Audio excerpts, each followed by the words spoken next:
everybody. Thank you so much for being here today.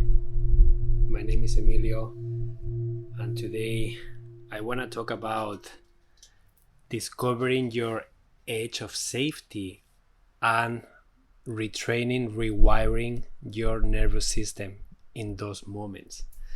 Hi Becca, how are you? Hi Beta, hi Cat Blue.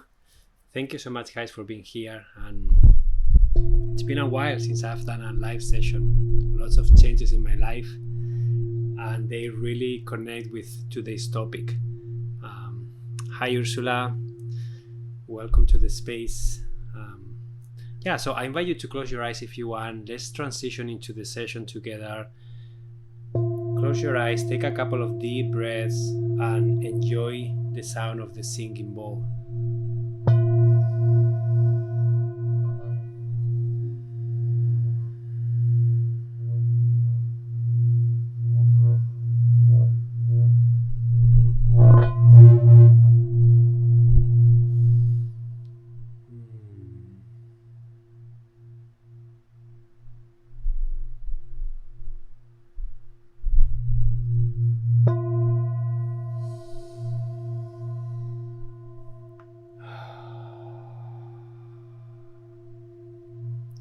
And allow yourself to make sounds when you are exhaling. Just breathe in and just exhale with a sound. Release whatever you have to release. Give yourself permission, okay?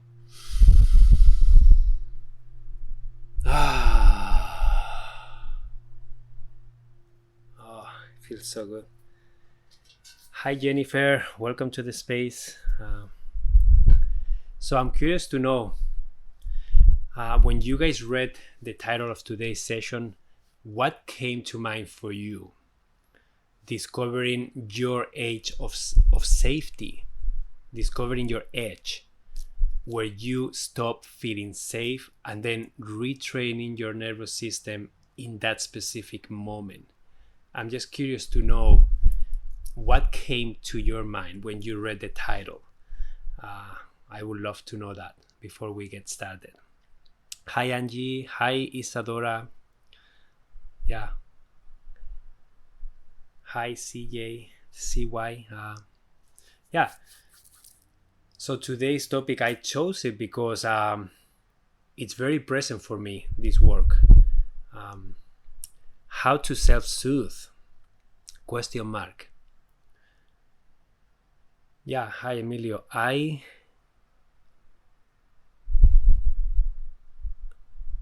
So boundaries to keep my nervous system regulated. Yeah. So boundaries. Yeah. That's what came to mind for you. Amazing. And is there finding our peaceful space? Trusting in my body and pushing it a little more. Finding the edge could help transform my relationships. Amazing. Yeah, Elizabeth. And as you see, there are so many different dimensions, right? Some people are mentioning the physical space. Some people are mentioning relationships. Some people are mentioning their body. Some people are mentioning things with themselves. Finding the edge could help transform my relationships. That's a very powerful one, Elizabeth. Need to know more. Yeah, what does that mean, Angie? Need to know more. You want to know more? Yeah, from all the work that I have been doing for the last few years, and especially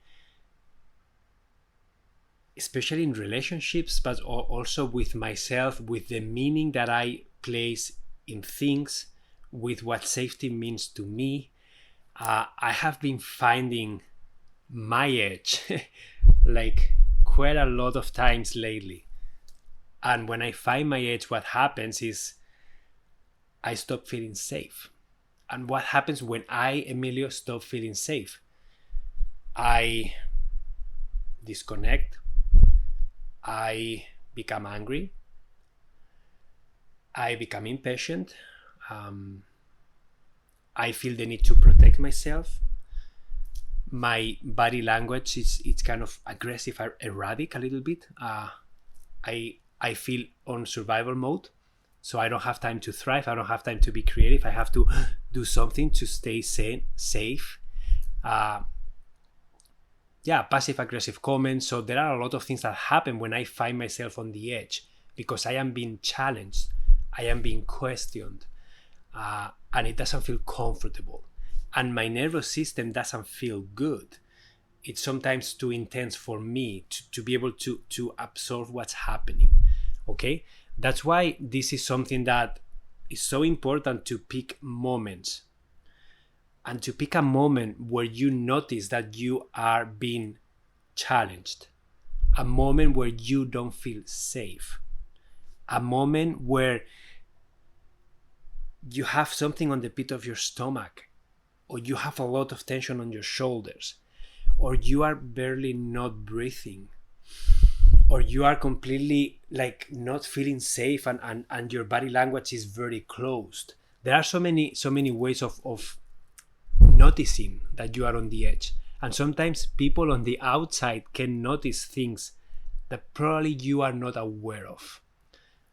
Sometimes people around me can see things that I am not even aware of.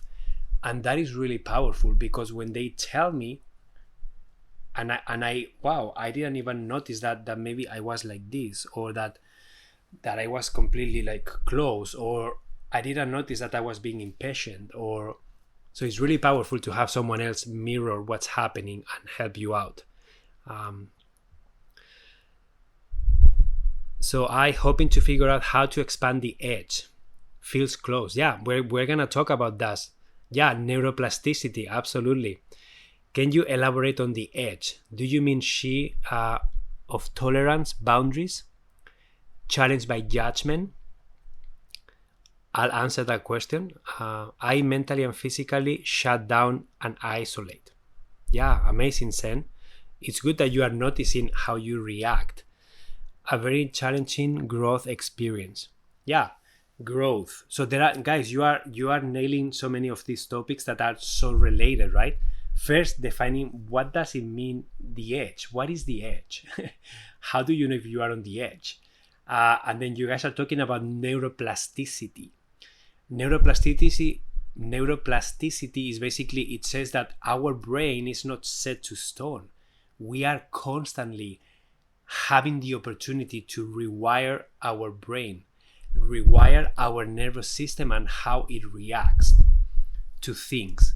Sometimes self-regulation, emotional self-regulation is an executive functioning skill that we can all nurture. And anytime you notice that you are shutting down, that you isolate, that you are talking really fast, that's something that I do. I start talking really fast. And sometimes people say, Emilio, slow down. You are talking really fast. And it's like, okay, you are right. Like, just take a couple of deep breaths and, okay, why am I talking so fast? And just reflecting about it. So there are so many ways. The edge basically is gonna look different for each of you, but finding that edge of safety for you, discovering what that is for you, is when you get out of your comfort zone. When you are encountering a situation, when you are encountering something that agitates you emotionally speaking. Maybe it creates fear, it creates anxiety, maybe you are repulsed to that event, to that person, to that idea, to that space.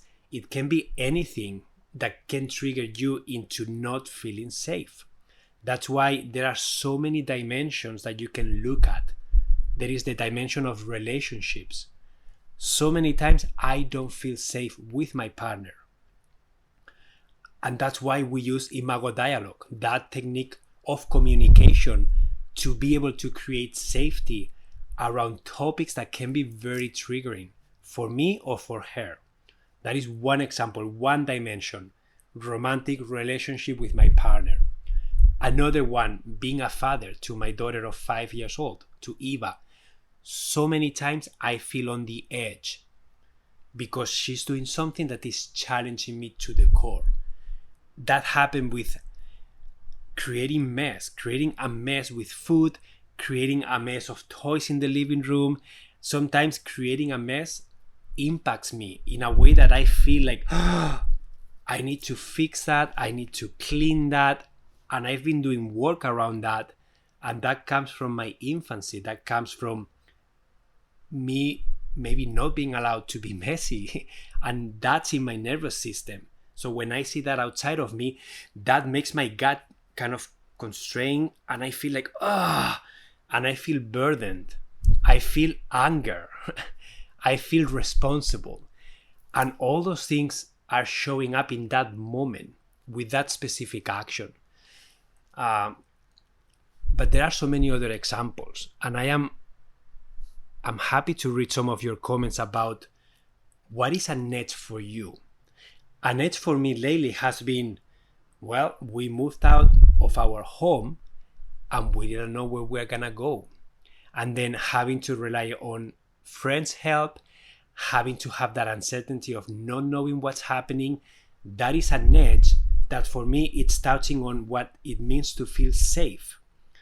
And for me, safety means I have a physical home where I have my things and I can go to. And when that is removed, that is challenging what it means for me to feel safe in that environment. And now I am in someone else's environment, and that is an edge for me. Why is it an edge? Because I had a hard time receiving. Because being in someone's basement feels like a failure. Because who am I to inconvenience others? So there are so many layers that I'm discovering, right? And I'm working through.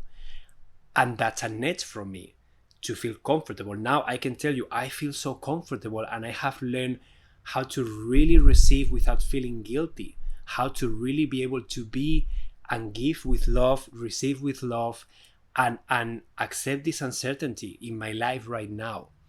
But that has been an edge for me these past couple months. So I'm curious to know, what are edges that you have noticed in your life? What is something that puts you on the edge? And we can expand more on that if you guys want.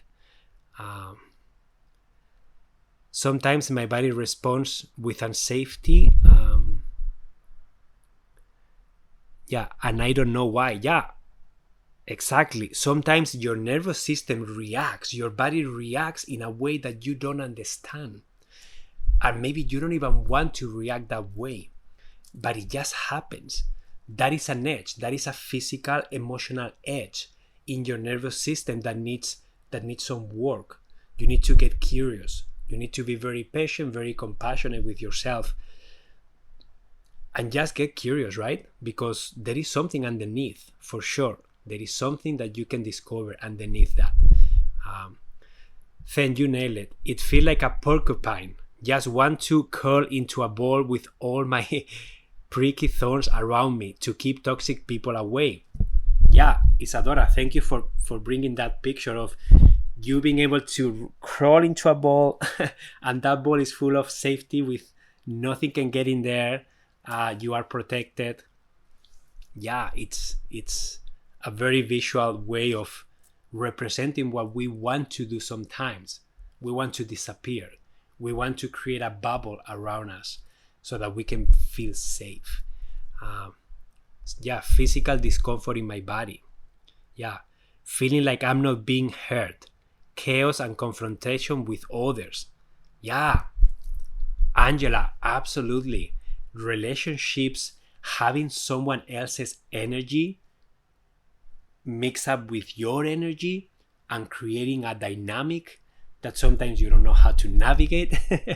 That is a big source of triggers, of finding your edges.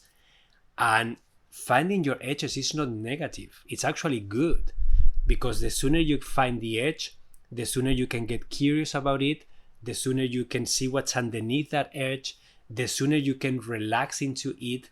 And in that present moment, and this is really, really important, someone was talking about neuroplasticity. That is basically rewiring your nervous system, rewiring your brain. So all the neural paths that you have in your brain every moment to moment of your life, you have the opportunity to create something different, to learn something new, to react differently. And that's why we are so, like, we're very plastic, very plasticity, very malleable. We are not rigid. We are very flexible if we allow ourselves to be. And when you find an edge and you can get curious about it, you can still feel the frustration, you can still feel the emotion of fear, you can feel that anxiety, you can notice what's happening in your body, tension on your shoulders, shallow breath, maybe you are putting your shoulders down, maybe you have pain in your stomach, acidity, headache. It can show up in so many different ways. But if you can be present with that and get curious and question, why is this happening? What do I need to learn from this situation? How can I approach this situation differently? What do I need in this situation to feel safer? And then the sooner you can get started with that emotional and nervous system work, self-regulation, the sooner you are going to start making changes. The sooner you are going to start finding your own needs. The sooner you are going to start noticing what is it that is creating that discomfort in you. And majority of the times, that edge, that trigger that you are facing is going to be connected to inner child trauma, a past experience that was traumatic for you. It's going to be connected to something most likely in the past, and that has been stored in your body. And your nervous system is going to react to those triggers many times unconsciously until you do that work. That's why being in that present moment is so important, right? You have to be present with what's happening. If your tendency is always to avoid, if your tendency is to disassociate or to get lost in another emotion, and you cannot be present, and you are not willing to be curious, and you are not willing to look at what's underneath because it's too intense, most likely change is not going to happen. And you don't have to do this all at once, okay? So you can recognize the edge and say, wow, edge, I saw you. I had enough for today, but I am aware of you.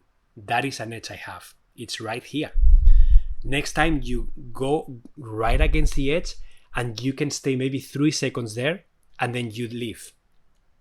Maybe next time you go there and you can stay for 10 seconds, and then over time your nervous system is going to start like, okay, changing, evolving, and then you are going to be able to kind of like keep moving forward.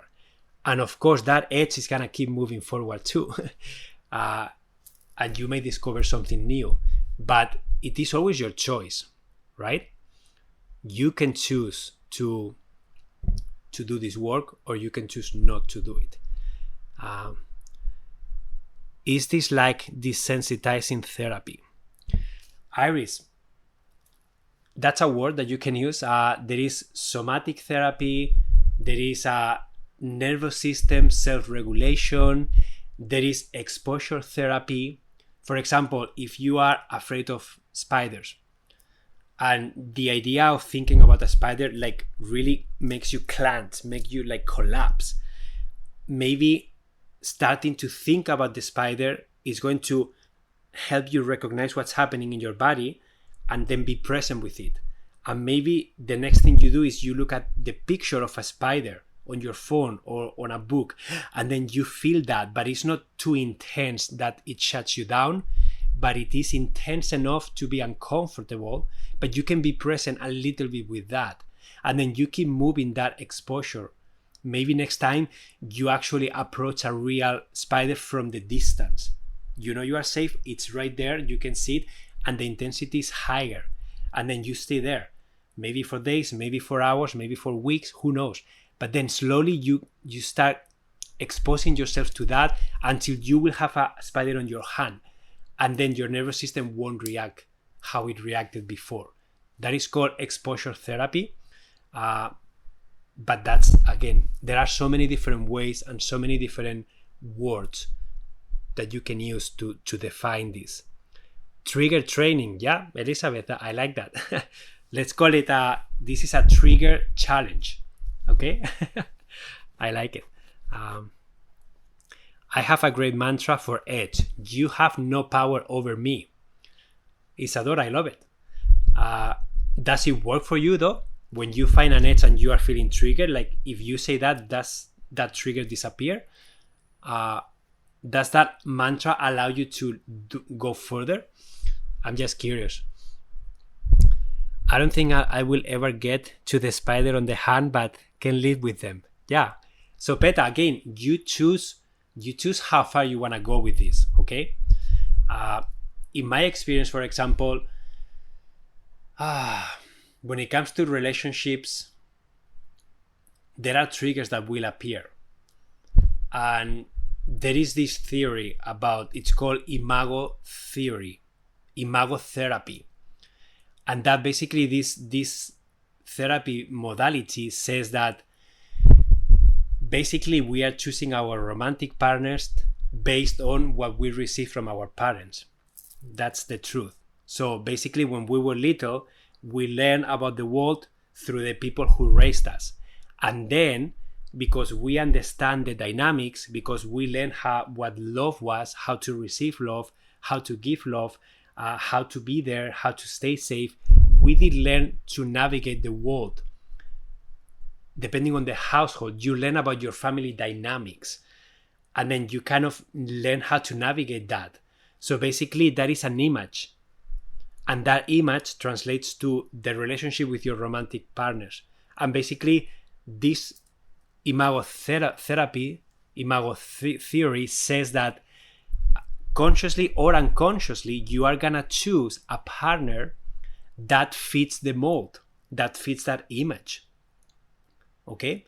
So that imago dialogue that I was mentioning, that I always talk about, and that I am creating a course, and it's almost ready, by the way, that we recorded, my partner and I together, that is a beautiful tool to start looking at all of those dynamics. In my case, personal case with my partner, we uncover codependence, we uncover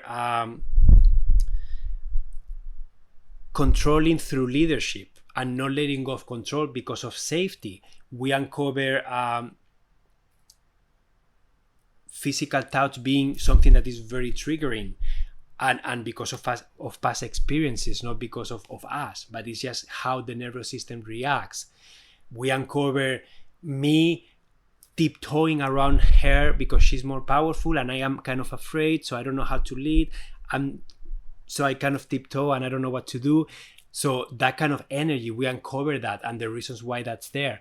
So as you can see, like, I hit so many triggers, I hit so many edges, and sometimes it's like I have no idea what to do with this right now in this moment. So what can I do? Okay, so let's be there, let's talk through it, let's practice, let's be present with it, and then over time we can heal these things.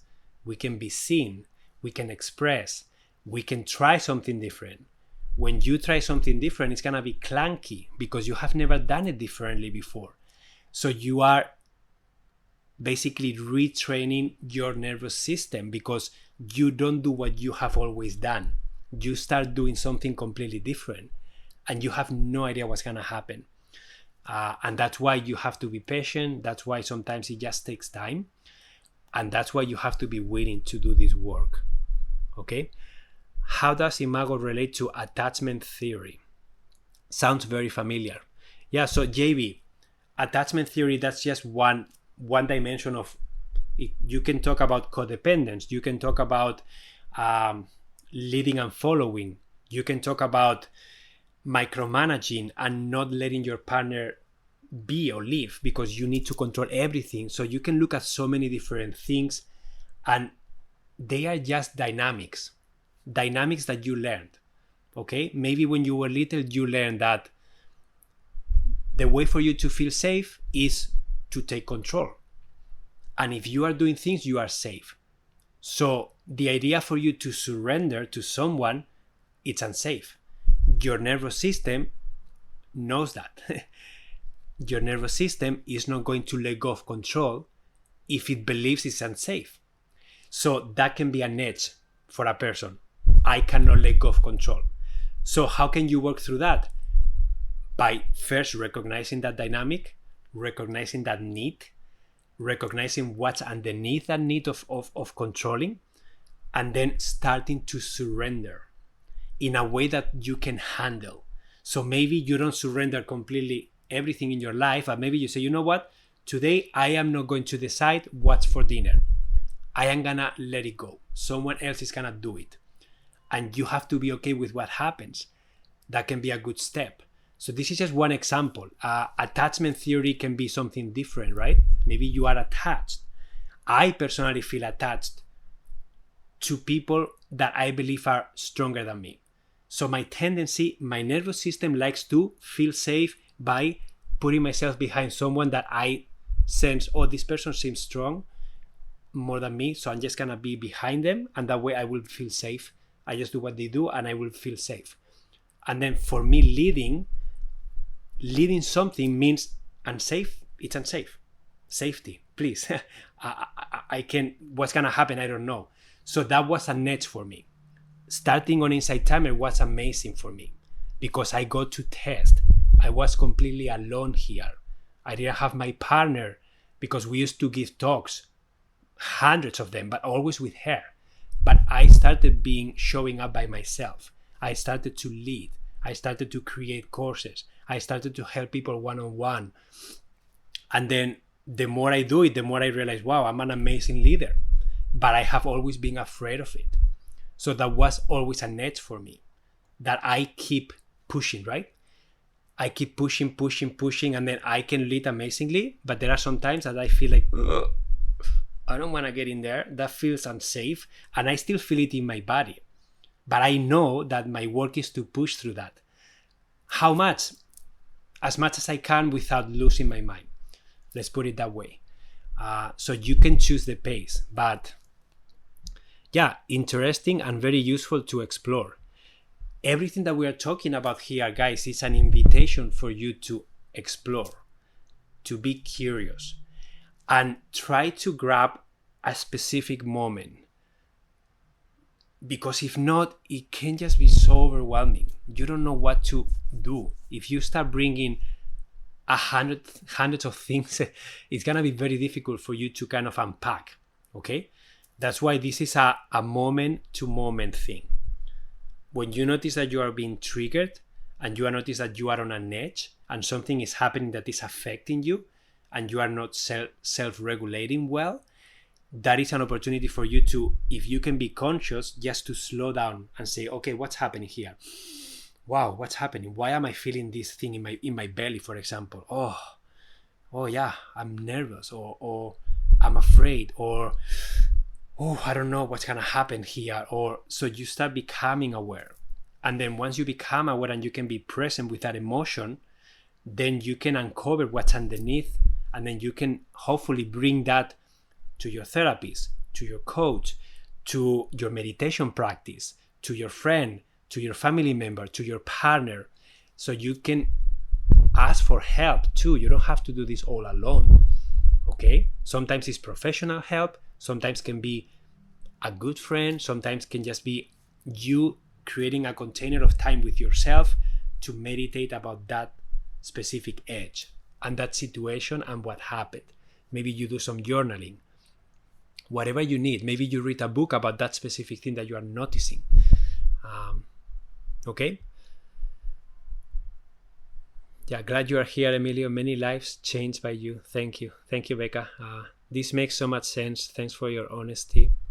Yeah, so we have 15 minutes left. Today I have to leave at 45 minutes. I have to go and get the motor home from the mechanic. So I mentioned that there is a game. But before talking about that game, I want to know if there are any questions before I move into that game that you can explore. I'm just curious to know. So we have talked about finding your edge of safety. We have talked about what the edge means. We have talked about ways for you to discover that and to notice in your body what happens. And then we have talked about neuroplasticity and being in the moment, present with what's going on without going away, without disassociating as much as you can. We have talked that the pace can be different depending on that edge. Some edges are easier to manage and easier to explore than others. That's why receiving help sometimes can be helpful. Okay? So I don't see any questions, so I am happy to move forward to... I can say I've done this with my work over decades. Thanks for sharing about your teaching journey. Yeah, amazing. Yeah, so let's talk about that game. And that is a game, it is based on the wheel of consent. The wheel of consent, okay? This game is called the 3-minute game. And this has been created by a woman called Betty Martin. Betty Martin, okay? I was introduced to the wheel of consent when I did my retreat with John Wyland in Austin, Texas at the beginning of the year. And the idea of the wheel of consent is, you can look it up. There is a video that you can watch on Betty Martin's website. But basically, there is a person that is giving. There is a person that is receiving. Okay? So the person that is giving can name what is that they want to give. And the person that is receiving can own what is it that they want and what is it what they don't want. Okay? And then there are different questions in that game. This is a game that can be done with physical touch, okay? It doesn't have to be sexual touch. It can be just physical touch between friends. So you can do a massage. You can do, I love people touching my head or touching my hands. But this is a great opportunity for you to practice. First, understanding what is it that you want and owning that. There is so much work in just that.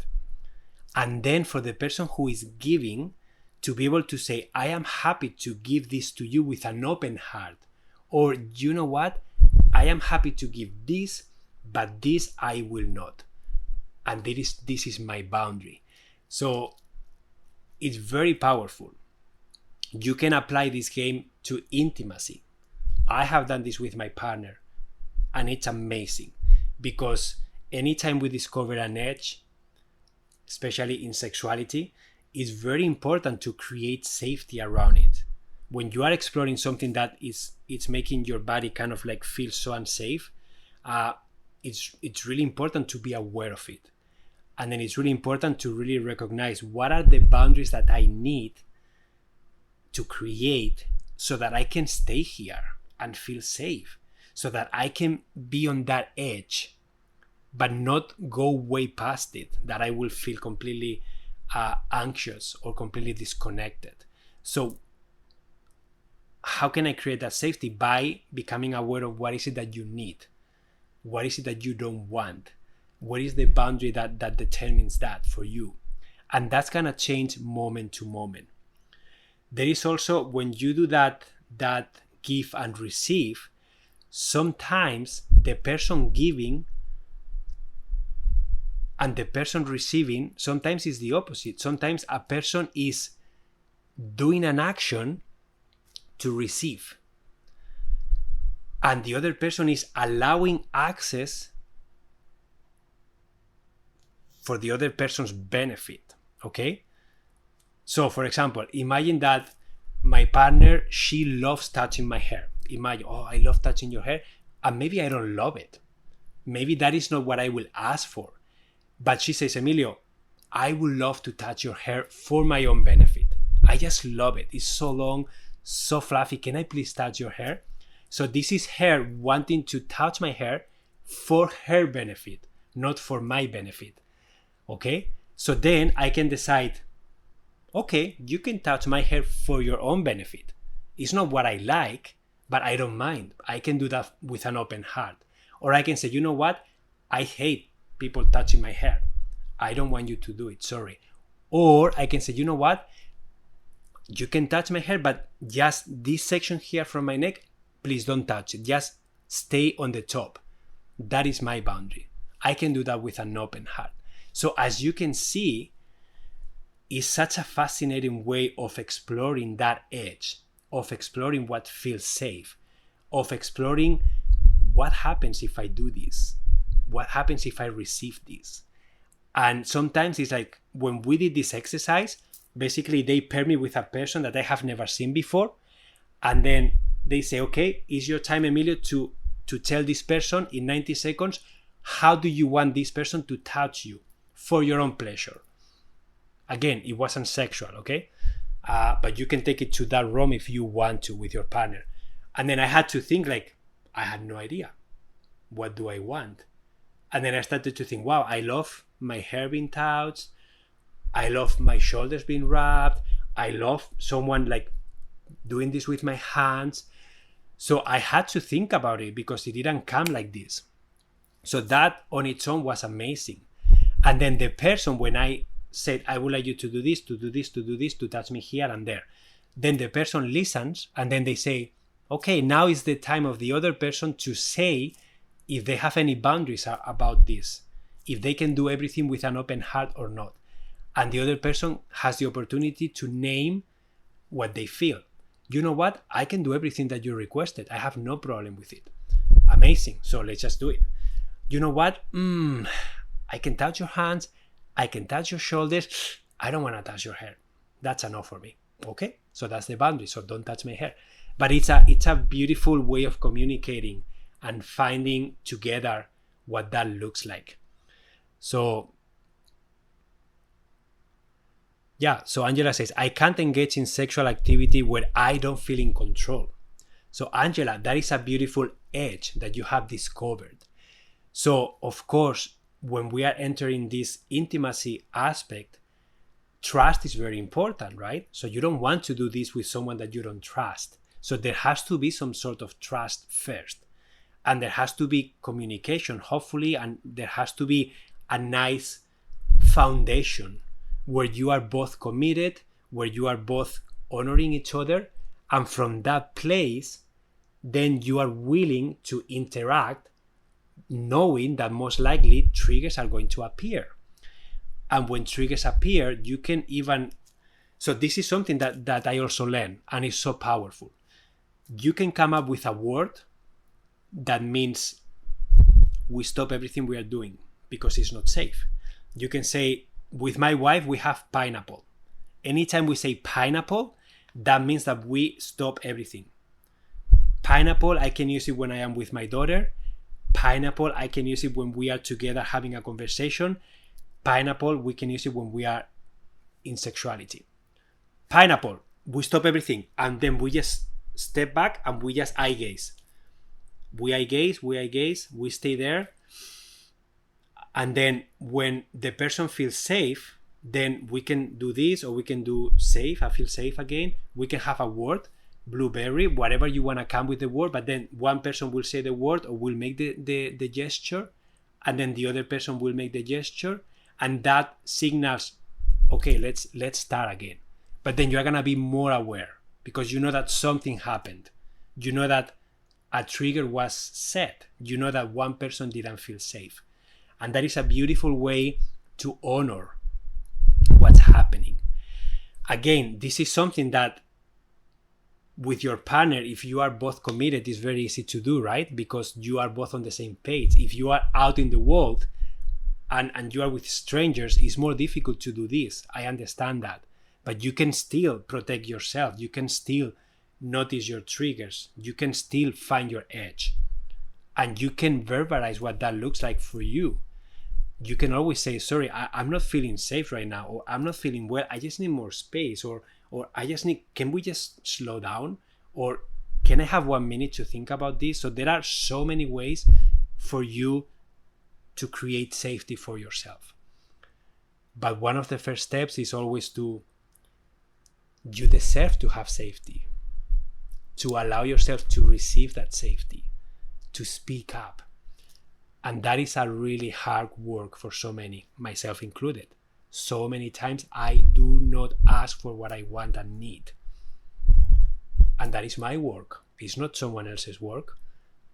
Okay? I want to flee, run when I feel triggered. Yeah, Angela. So that is a beautiful, again, so you recognize a very specific trigger. You have recognized and noticed a reaction that you have to that trigger. So my tendency when I encounter this trigger is to I just want to run away. Why? Because that's, of course, it's fight or flight, right? If you don't want to fight, you just run away or disconnect, freeze. So you may freeze completely and just be completely disassociated. You can run, just go away. Or you can fight, right? You can start a discussion or you can start an argument. So it's normal that you notice that your tendency, your nervous system wants to do that. So ideally, if you have a partner, you will communicate this to your partner. Say, listen, in this area of intimacy, I notice that I have an edge and I have a tendency to want to control because that provides safety for me. I want to explore this edge with you. And I would like you to be very aware, very kind, and very patient with me. And this is how we are going to set up the container. This is what's going to happen. And hopefully you use this game and you set the boundaries. My wife and I, my partner and I, we will sit on a chair in front of each other and we will just actually have a conversation. Okay, so what are we doing now? Okay, I want to explore this. Okay, what does that look like? This looks like I want you to do this, to touch me here, to do this to me. Okay, and then I repeat it. So you want me to do this, to touch you here, to do this, and to do this. Okay, so what is the safety word?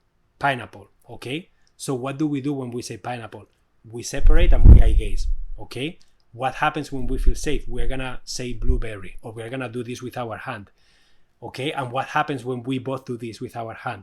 We are going to do what we were doing but slower. I don't know. You really set the space.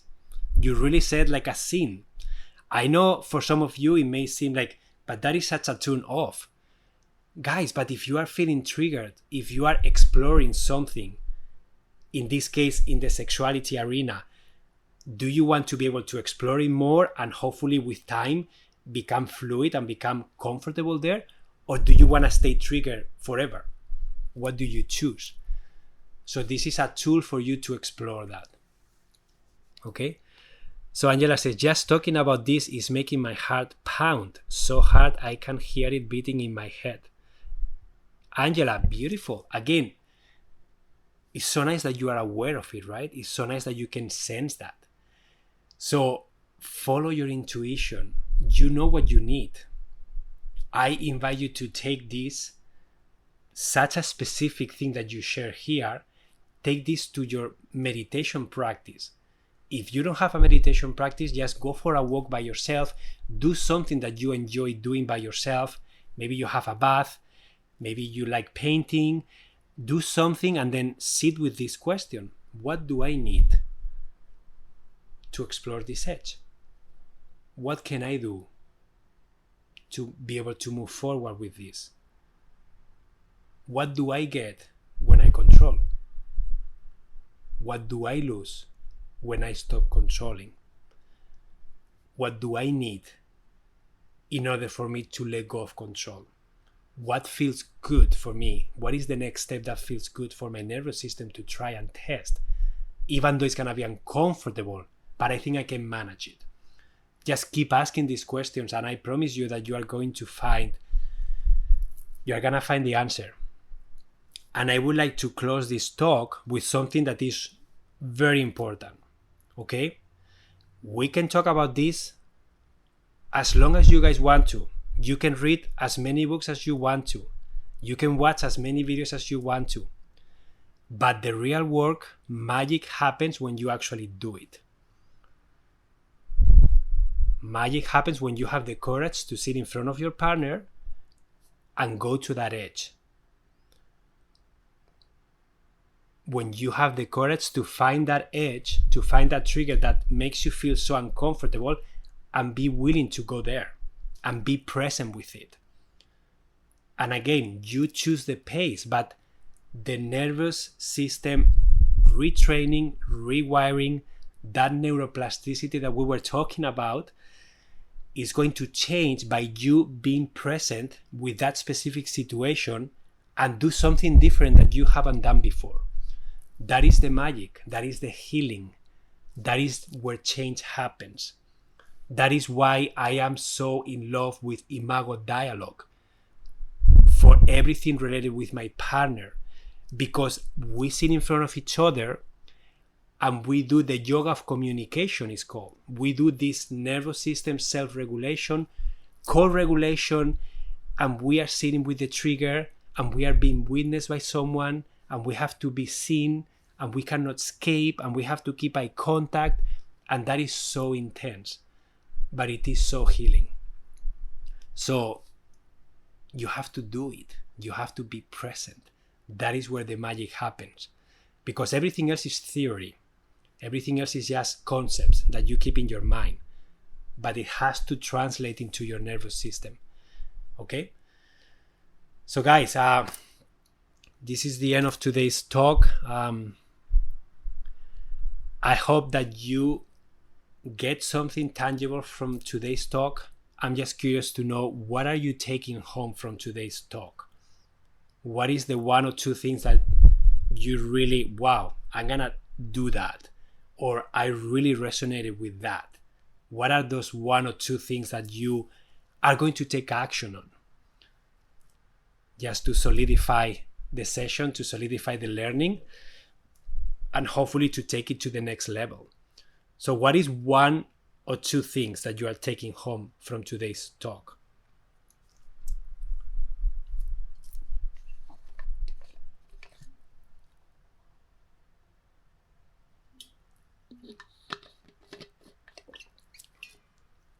Thank you so much, Kimberly, for your donation. I appreciate your support. So you guys are going home with nothing? I guess I did a really bad job today then.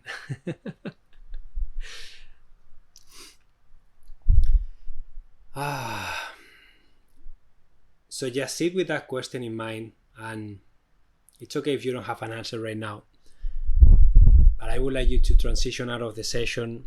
I invite you to close your eyes.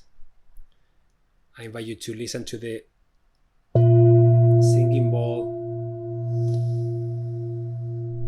Just take a couple of deep breaths with me.